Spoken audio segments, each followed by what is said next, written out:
Hello traders, tis I, the Rumpled One, coming to you on Tuesday, February the 24th, the year's 2026. Let's talk trading. Trading with Walmal. These videos are for educational purposes only. Your results may differ from mine and different from Walmal's. As always, have your risk management in place so you don't lose more than you are willing to lose while you are trading. So Walmart, we've had quite the morning, and you've had quite the day trading, haven't you? I've had a I've had a good day, but it was there were times when it didn't seem like it was a good day. That's for sure. But I think that's part of what trading is. It's sometimes things aren't going what you thought it was going to happen, or more likely, at least for me anyway. So like you have a famous expression you say all the time: "I only have waited an hour." Well, I had that experience twice this morning with you on the on the phone here, and it was type of thing where I knew it was going to go here, but shoot, it didn't happen until an hour later. you know, and sometimes that's what trading is. You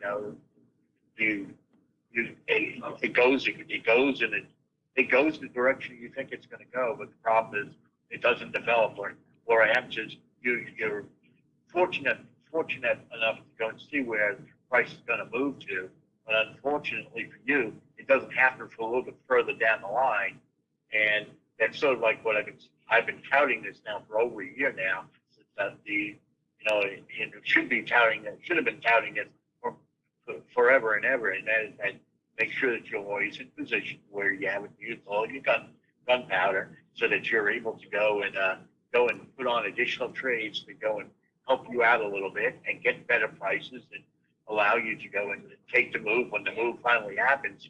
And more importantly, if you haven't exposed yourself, and over leveraged yourself, well, guess what? You can hold on. You can hold on longer. If you go full bore, you may only be able to go and deal with maybe a 5 or a 10 pip, move against you. Because if you're going and not doing that, and you're saying, hey, so I may be wrong here. I'm not going to go full bore on this until it proves itself out. Then maybe you can take a 25 pip or even a 30 pip move against you, and then you're able to get in at a much better price and wind up getting even a much bigger profit than you ever anticipated. So anyway, that's my two cents on that. Yeah. What happened this morning? Yeah. Well, it was funny because right before when you said let's make a video, I had gone short on this big return bar here on M1, and then it and I was thinking, I probably should have waited for it to go up to at the point this was a lower high, and or I'm sorry, it was the highest low. And so I went in again, and then price dropped like a rock. And that's when I just said, I'll just take my 5 pips. And Right. then it's a good thing I did, because then it ran all the way up to 91. Yep. And that's trading. Yeah. And this is. Did you do anything wrong? No. Yeah, I didn't. It's just what happens. Well, actually, on that first trade, I probably should have waited, because I should have let the candle close, and then, you know, Right. but I And didn't get hurt so though. didn't get hurt by. And I guess maybe I need to go into front. Well, I'm going to say something else first while my brain's on it. Then I'm going to come back to that. And that is, I've been saying for the last good 35, 40 minutes, just keep on shorting the 87.9. Just keep on doing it, keep on doing it. And I made a ton of pips by doing that. But here's the thing: we see it right now. That is that eventually it doesn't work anymore. And so what you don't do in that situation is throw, if you had shorted the 87.9 again, you could have either gotten out with like a 2 pips or so, or you could have held out for it where it's been going down for the most part, which is right above the 85 level, and the problem though is that if it breaks it and you got clear evidence that it broke it, don't keep on taking that trade anymore. You got to go and, that's not changing tactics. That's just recognizing what's going on in the market, and I think that that's one of the biggest thing that we fail as traders, it's that thing where, yeah, I add in, okay, you can go call it averaging in, call it whatever you want, but the reality is, by the way, we got news in 30 seconds. Yeah, Go, and the Oracle, you called it. You said it was going back to 31.35 to 3,500. yeah, So yeah, yeah. But but the thing is, don't you don't average in one. Clearly, the reason for the trade has gone away. That's just throwing good money after bad. And there's no reason to do that. Take your loss. Come on, people, take your loss. Admit that you were wrong. Okay, news drop. We'll see what it does. It's only orange news, but it is consumer confidence. And it's also the Richmond manufacturers. And the manufacturing indexes have been moving the market as of late because people are trying to figure out what's going on with the Trump tariffs. Is it bringing up more manufacturing back on shore or not? So that's kind of moved the market a lot. Consumer confidence has gone up by, it's better by 4 points, which is pretty impressive. It's up to 91.2. And consumer confidence is very, very high. And the Richmond index, though, is down a little bit more than expected. So we're going to get a mixed bag here, I'm sure. yeah. So we'll have to see what it does. But I don't know if it hit the 3,500 on your chart, but on mine they missed it by 1 point, got up to 34.9. Let's see. I got 99.4, 99.4. Okay. Oh, there was a flip-flop box. Did you get it? No, I'm not trained. I turned off my EA. I try to be good. Turn off my EA when we're doing a video, only because I always proclaim focus and pay attention to what you're doing. Mm-hmm. What a bad example that would be if I did. Yeah. Well, but unfortunately, you guys have caught me. Yeah. Hey, speaking of focus, you had told me about, your wife putting you on a screen sabbatical. Yes, she did. I'd gone on a holiday last week, and my wife, she confiscated my laptop and my phone, and, and basically said, it's time to go and have a sabbatical from all that. And my wife is, she's into education, and she's got multiple degrees in that field, and that's her bailiwick. And so one of the things that she basically says that from time to time you need to go reset your brain. Part of resetting your brain is just to walk away from anything digital, even to the point of, like, for us, that meant no TV, no laptop, no phone, no nothing. We were up in the mountains, and it was actually pretty easy to have no phone because there's no phone coverage in the mountains. so that made it kind of easy. I wasn't going to have that anyway. And it's funny because when I came back, I'm going to be honest with you, I did feel so refreshed. My brain just seemed to work so much better. Friday, I had an absolute, I came back to trade on Friday and had an absolutely fantastic day. I just, it's pure luck, I'm sure, but it just seemed like I was able to concentrate and see things and really pull things together. So I'm recommending to people that, I don't know if you go on the complete digital, Digital diet.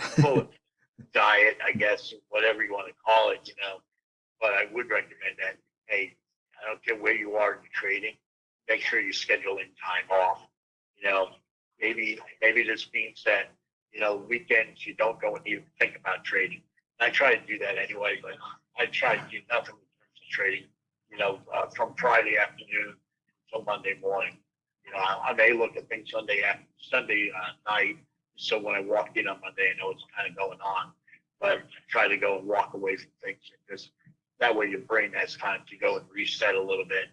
And you're not, it's, I think what happens is you do it every single day and you start doing it 6 days a week.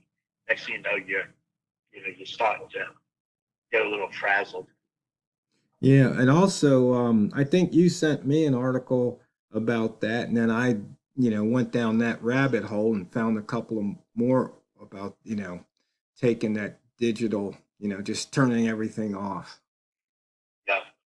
Yeah. I mean, one of the things that, you know, yeah, it's funny because there's some research against it, but a lot of research in favor of this whole idea that when you go and turn off your brain to anything digital, um, your attention span just drops tremendously. And like just taking a reset, You mean what they it call it a reset. it increases, your attention span increases when you, No, I'm saying if you while you're using screens, your right? attention span decreases. Yeah, But if you then do a digital reset, what happens is your brain apparently goes and snaps back. It's able to go and get back to levels that it once was prior to prior to us going and creating this. And we see this, all over too. You think about it, you have conversations with people. Now, most of our conversations with people, they don't last more than 5 minutes because we can't, think about you're sitting, even if you're sitting in why do you uh, think that, videos, most videos on the internet are somewhere between 5 and 15 minutes. And it's just because they know the attention span of the average person doesn't last longer than that. You know, back in the day, people would go for fun, listen to lectures, and whether it be at a church service or it be at a town hall type of thing, and people would sit there for entertainment and actually sit there for, 3, 4, 5 hours straight, without taking a note, and that was their form of entertainment. right. You couldn't do that today. Well, and the other thing is, it's like, we've been through the computer era. Think about dial up, how long it would take things. And now, with fiber optic and, 5G, it's like if there's any, a microsecond of delay, it's like you just get all like frustrated, at least Yeah, because you're just so used. Like, why is this thing so slow? It's like, yeah, 20 years ago, this would be like, lightning fast in comparison. yeah. But it's Well, you think about everything's relative. the average laptop sitting on everybody's desk is listening right now. The average laptop sitting on their desk right now would replace, you know, 4 or 5 computer rooms in the most sophisticated universities across the nation. And Yeah. it's like you have that much power, but and you have that much speed. But you know, it's everybody's got to figure out their own path, I guess. Yeah, that's one of the things. And it looks like we're going to test that double O there, Oracle. Yeah. So you know me. I like to go and call ranges. I don't like to call a particular number out. So as far as I'm concerned, I hit double O because I was within it. Within 1 point. That's pretty close for me. Yeah. That's close enough. Yeah. Close enough for trading, right? Exactly. At least if you're smart enough to say, you don't put your TP. Let's say you were long down at 90 or 85, and you put your TP because it's going to go to the double O, or at least that's what you're telling yourself, right? Well, you don't put your TP at 3,500. You go and put it at 34.9 or something like 34.99. Put it there. Put it even at 98. 2 pips away, because it's just it's not like there's a person out there saying, "Hey, I'm going to move price to 3,500." Exactly. It's more of everybody has an idea that it's going to go to the 3,500 Yeah. and And pushes the price there. yeah. And you know what? We're out of We're out of time. time.